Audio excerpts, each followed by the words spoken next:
Hello and good morning student. Welcome back in our new video of science class. Today we are learn our first chapter named Plants World. Okay. In this lesson we shall learn about these topic. These topic are a tree, shrub, herb, climber, creeper and aquatic plants. इस lesson में हमें ये सारे topic पढ़ने हैं और ये सारे टॉपिक समझने हैं। टाइप्स ऑफ प्लांट का मतलब होता है, टाइप्स मतलब प्रकार, और प्लांट मतलब पौधों के प्रकार। पौधे जो हैं वो कितने प्रकार के होते हैं, तो यहाँ इस लेसन में हमें पौधों के प्रकार के बारे में पढ़ना है। पहला हमारा टॉपिक है ट्री। तो ट्री किसे कहते हैं, ट्री किस टाइप का प्लांट होता है।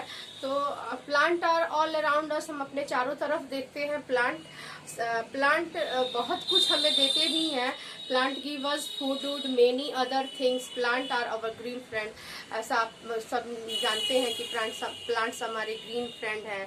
अब प्लांट्स हमें बहुत कुछ देते हैं, उनसे लकड़ियाँ, भोजन, फूड, दवाई, मेडिसिन, हर कुछ मिलता रहता है। तो ट्री किसे कहते हैं, big and strong plant are called tree. Some tree grow straight, some tree grow straight and then spread out. यानी कि वो प्लांट जो बड़े होके उनकी जो ब्रांचेज हैं काफी दूर दूर तक फैल जाती हैं और एक विशाल पेड़ का वो रूप ले लेते हैं। स्टेम जो है उनकी ट्रंक कहलाने लगती है बड़ी होके, वे सारे ट्री कहलाती हैं। जैसे कि मैंगो ट्री, गुलमोहर ट्री, नीम ट्री, बनियान ट्री, ये सारी ट्री होती हैं जो मेनी ईयर्स तक जिंदा रहती हैं और ये काफ़ी पुरानी, हम बच्चे से बड़े और बूढ़े हो जाते हैं तब भी वो पेड़ मौजूद रहती हैं। तो वो ट्री कहलाती हैं, विशाल हो जाती हैं, बहुत बड़ी हो जाती हैं और उस पे बहुत सारे चिड़िया, पक्षी घोंसला बना के उस पे रहते हैं और राह चलते मुसाफिरों को, आते जाते लोगों को वो छाया भी प्रदान करती हैं। ये इनकी पत्तियां, इनके फल, इनकी लकड़ियां भी ईंधन के रूप में जलाने के काम आती हैं। तो इस तरह ट्री जो है वो पेड़ का सबसे बड़ा और मजबूत और विशाल रूप होता है। नेक्स्ट होता है सर्व। नेक्स्ट होता है सर्व, जो हमारा नेक्स्ट टॉपिक है सर्व। सर्व जो है वो ट्री से छोटा होता है। Some plants are small and bushy, they have several woody stem. यानी ये जो सर्व होता है ये प्लांट से छोटा होता है और ये घना होता है, एकदम घना बुशी होता है और इसकी जो ब्रांचेज हैं, इसकी जो स्टेम है वो उडी होती हैं। इसकी सर्वल उडी होती हैं। दे हैव सर्वल उडी स्टेम। की स्टीम जो है उडी होती है, लकड़ी की तरह होती है।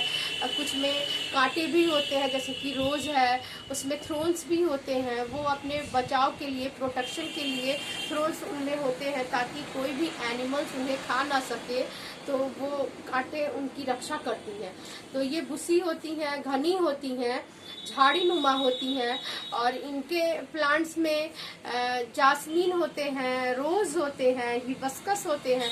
ये सारे प्लांट्स सर्व कहलाते हैं। ओके, तो ट्री से जो छोटा होता है वो सर्व कहलाता है और सर्व का जो ये काफी लंबे समय तक रहते हैं, लेकिन ये कुछ मंथ या 1 ईयर 2 ईयर्स तक ही रहते हैं जो सर्व होते हैं। नेक्स्ट हमारा टॉपिक है हर्ब्स। हर्ब्स जो है वो सर्व से भी छोटा होता है।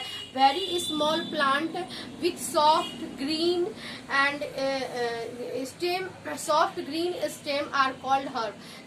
जिनके एकदम छोटे और सॉफ्ट स्टेम होते हैं, जिनको हाथ से भी हम तोड़ सकते हैं, वे हर्ब्स कहलाते हैं। ये कहीं भी उगाए जा सकते हैं। ये छोटे एरिया में, छोटे जगह पे भी, गमले में भी, हम अपने घर में भी कोरिएंडर लीव्स, मिंट लीव्स, स्पिनेचेस को उगा सकते हैं और ये काफी छोटे सॉफ्ट होते हैं। इनको हाथ से भी उखाड़ के हम निकाल सकते हैं। ये सॉफ्ट होते हैं और इनको सीजनल प्लांट भी बोलते हैं। हर्ब्स को हम सीजनल प्लांट भी बोलते हैं।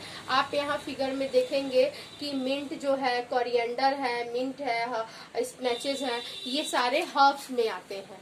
Okay, some plant have very thin and weak stem, they cannot stand on their own, they need support to grow। यानी अब वो प्लांट आते हैं जो क्लाइंबर की श्रेणी में आते हैं, क्लाइंबर कहलाते हैं, जो खुद से खड़े नहीं होते हैं और जिन्हें किसी न किसी सपोर्ट की जरूरत होती है इनको खड़ा रहने के लिए, नहीं तो ये वापस से झुक जाते हैं। तो इनको एक स्टिक लगाया जाता है और स्टिक से मजबूती से बांध दिया जाता है ताकि ये ऊपर की तरफ चढ़ सके और फैल सके।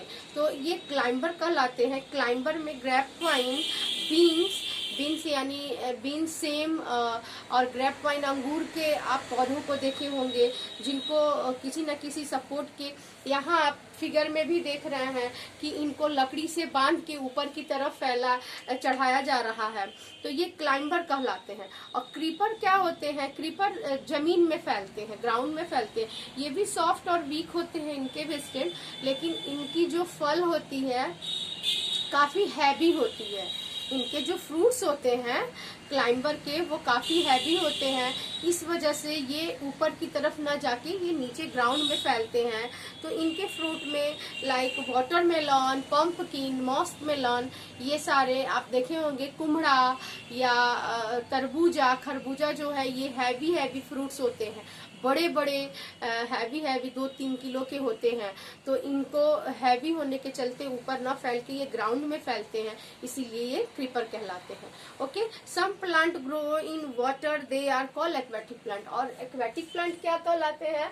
वो प्लांट जो पानी में ग्रो करते हैं, तालाब में, नदियों में, समंदर में, ये जो ग्रो करते हैं ये एक्वेटिक प्लांट कहलाते हैं। ये तो पानी के सतह पे रहते हैं और नहीं तो पानी के अंदर रहते हैं। ठीक है, तो वो एक्वेटिक प्लांट जैसे कि लोटस यानी कमल का फूल आपने देखा होगा, पानी के ऊपर तैरता रहता है।